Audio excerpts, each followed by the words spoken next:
Right, so this is the chapter 16 notes, and these are going to be the extension problems, and so these are going to be the ones that happen after you already know what your mean and standard deviation are. And these are going to pull back in the normal curve information, okay? So when they give us a mean and a standard deviation, at this point and on this assignment, we are going to be assuming that the normal model is appropriate, okay? Because why else would they be giving us that? And so for this lesson, I did not put those in there, and so I want you to go ahead and assume that that's the case. All right. So the first problem, I want us to remember our little game, our stamping game from yesterday where you could get stamps for your $5. We had determined that the expected profit was an average of $1.35 per game, and it had quite big standard deviation of 13.8, $13.80. So the question is, what's the probability that I broke even or even lost money? So that's a negative profit on yesterday's game. Now, remember that when I perform this game thousands of times, in the law of large numbers says that, yes, I will be averaging $1.35 a game, okay? But in a little short span, I might not. So we want to kind of talk about what's happened, see, in just one day's worth of material, you know? So what we see, and I want you to make sure that you are labeling these normal curves, okay? That's a very, very important thing because context is important. So this curve is about the average profit that I make per game. So by the end of the day, we see what was my average profit per game. Most of the time, or in the long run, it should come out to be $1.35. Okay, and then we've got standard deviations going up, 3 standard deviations going down, and these are quite large standard deviations. In fact, I don't have room to put all these on here, but 3 standard deviations out is $42.75. 3 standard deviations down is losing $40.05. So that's kind of one of the reasons that this is appealing and gets people's interest. So, in order for me to break even, then this break even means that my profit is 0.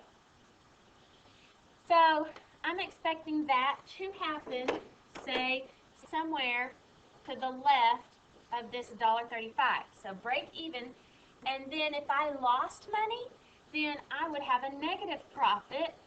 So that would be, here's a profit of $0 per game on average, and then here is less. Okay?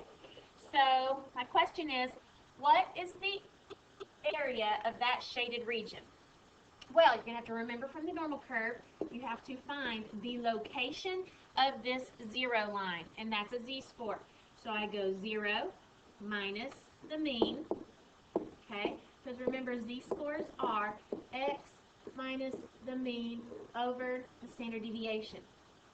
So 0 in this case minus the mean over the standard deviation is negative 0.0978. So that actually, look at how close that is to this mean of $1.35. So that is not very many standard deviations down. That's pretty close to that mean. So let's find that probability. To get that probability of that shaded area, that's when I norm CDF from negative 99 up to negative 0.0978. And that gives me an area of 0.461. So here's what that means in context, and I want you to write this. There is about a 46% chance that Miss McClellan profits $0 or less on average per game. And again, we are talking, in a short span, in the short run. in just one day's worth of playing, because we know that the law of large numbers says in the long run, I will be averaging out to this $1.35 on average. Okay, so that's the general gist of what this whole lesson's about. Now, number 2 said something very similar. It said that we had this commercial grade dishwasher, and we were talking about the cost for the repair contract in a year, and it's going to be averaging $1.39. So let me draw this. You are going to always be doing this, and you are going to be labeling what this is about. This is about the average repair cost per year for this dishwasher. All right, and we can see that it averages $139.25. So that's what our contract should be most of the time. Got 3 standard deviations up, 3 standard deviations down. The question is, and the standard deviations were 39, by the way. The question is, what's the probability that the company has to pay $227 in cost per year or more? So that is going to be somewhere out here. I actually know the z-score, so that's why I can place that right there. So I want to find out where 227 is, and it's this average, this shaded area. Okay, what is this shaded region? This is where I'm paying more on my repairs than $227. So, first step, find that z-score. 227 minus 139.25 divided by 39 gives me a z-score of 2.25. So I want to see how likely is that. As a business owner, I have to control my costs. So I need to see, maybe I budget $225. Well, how likely is it that I'm going to be paying $227 or more? So I then norm CDF from that 2.25 out to infinity, and I get 0.0122. So I'm happy with that, because as a business owner, I know that there's only about 1.22% chance that my average repair cost will be greater than $225. Oh, no, that's not right. $227. Greater than $227. Okay? A year. All right. Okay, so now, yesterday, when we did this Lucky Charms cereal box, hopefully I got to that yesterday, it had a very, very important concept. This one was the one where you subtracted out cereal from the box, and you had cereal in your bowl, and so our mean was what cereal was left in the cereal box. So when you are going to be describing this, you have to describe that as such. This is the average cereal left in the box, and I want you to write the way that you subtracted. You will need this for future reference. We took the box value and we subtracted out the bowl. I know that sounds a little obvious in this case, but in the future, you're going to have dogs and cats and different things, and you need to notate which way that you subtracted. Okay, so our average for this was going to be 10.8 on average ounces. Okay, and so I don't have to put my units. I'm just going to notate that this is ounces. And then the question is, what's the probability that I have, by the way, here's the standard deviation. What's the probability that I have 10.77 ounces left in the cereal box? Less than. Okay, that's what I was looking for, the direction. So when I find the 10.77 mark, let me actually find that so that I can place it on my picture. 10.77, when I see how many standard standard deviations away that is, it is 1.5 standard deviations away. So that means 10.77 ounces is here, and I'm finding the probability, this shaded area, that there is that much or less in the box, left in the box. So I'm going to norm CDF that from negative infinity up to negative 1.5, and I get 0.067. So after I pour myself one box of cereal, there's about a 6.7% chance that there will be 10.77 ounces or less left in the box. Okay, and this is on average. Okay, because sometimes it'll be less, sometimes it'll be more. But in the long run, I know it's going to end up around 10.8. Okay. So now, turn over to the back. I'm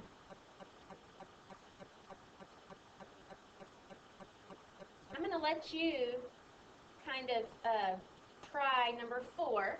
You could pause this or not, whatever, but I'm going to give you some answers here. I want you to draw that. So Z equals 1.319, and your area ends up being 0.0936 when you norm CDF that. So I'm going to see if we can pause that this video for just a minute. The substitute can pause the video for you to try that number 4 and see if you can get those answers. Okay, hopefully you've had time to do that. A couple things I want to point out. Let's see if you got this correct. When you drew your picture and you labeled the bottom, this is about the average expected allowance for Saturdays that I go to my Grandma Podsednik's house. Okay? True name, my Grandma Podsednik. Okay, so this is going to be for the average allowance. Make sure you labeled that. And make sure that you got this statement correct. There's about a 9.4% chance that I average $7.50 or more on Saturdays at my Grandmother Podsednik's house. Okay? All right. So let's look at that last one. Yeah, this is interesting because, again, this has this break-even idea. Okay, so this is true story. I had a brother James, and we were talking about our allowances. So then, let me give you just a minute to set that problem up. So I'm going to have the substitute pause that for a second while you set this problem up, and then we're going to talk about where that break-even point is and where I make actually more money than my brother on the curve where that is pictured. Okay, so I have this picture here. Now, we have got to make sure that we have this curve labeled correctly. This curve shows the, when you average the differences between James and my allowance. And here is the most critical part. I am telling you that the way I computed these is by taking James's number for his allowance, and I subtracted my number for my allowance. That's critical.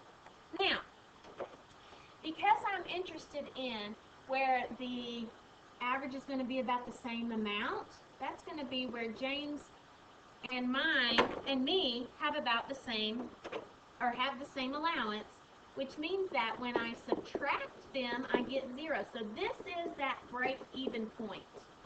Okay? So I need to find the location of this break-even point. I need to find where the difference between our salaries or our allowances is $0. So I find that by getting the z-score at 0. 0 minus the mean over the standard deviation And that puts it at negative 1.057. Okay, so just a little over 1 standard deviation down. Now, here's the other thing. Let's look. On this portion of the picture, the subtraction is a positive number. This is a critical idea. Okay, so let's think about this. On this side of the 0, James is higher than my allowances. James's allowance is greater than my allowance because the difference was positive. And so when I did James's number minus my number, that became a positive number. Okay, so over here, James has a greater allowance than me. Now, over here on this side, all of this whole section actually has a negative difference. That means that when I did James minus me, my allowance, I got a negative number. How can you get a negative number? That's because if this second number, if my allowance is bigger than James's, then when you subtract, you get a larger number. So over here, this is where my allowance is bigger than my brother's. So that is the area you are looking for, because it says, or that I may even make more than him. So that's where you compute it. And I norm CDF from negative 99 up to negative 1.057, and that's how I get 0.145. So, in summary,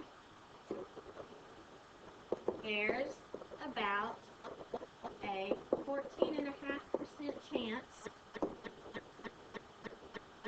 that I'll make the same or even more than